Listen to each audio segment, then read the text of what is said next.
As you can see in these images, thousands of women are abandoning their paid and unpaid work to highlight sexual discrimination, domestic violence and the gender pay gap. They're taking to the streets.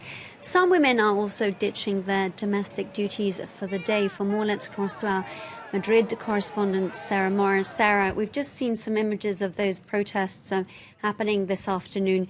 What are we expecting to see in the strike? Well, we've already had the unions talk about the number of people, mainly women, who've taken part in these strikes.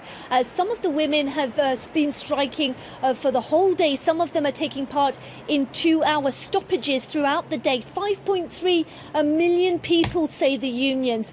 This was a feminist association that called these strikes, but it was quickly taken up by many of the political organisations, Podemos, the anti-austerity party, and the Socialist Party, and we've seen Madrid City Hall and Barcelona City Hall, both who have women mayors downing tools. Now we're expecting marches to continue throughout the day, and the big march is this evening as women rally together, also men backing them, because in many cases we've seen that the men are having to be asked to do the work and also to do the housework, because this strike calls on women at home to stop doing the cleaning, to stop taking the bulk of the housework, at least for one day.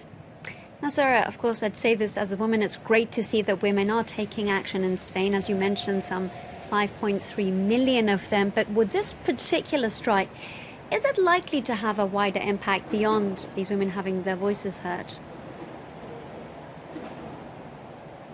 Well, the women who've taken part in this strike say it already has had an impact.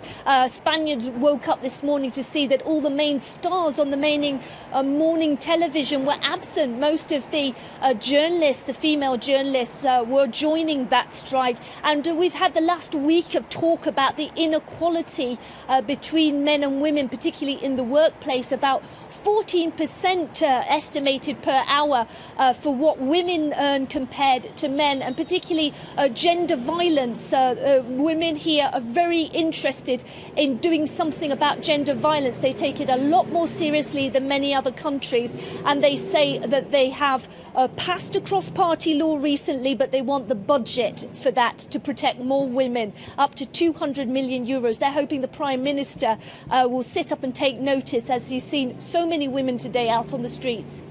Sarah Morris reporting for us from the Spanish capital on the ongoing events in the country on International Women's Day.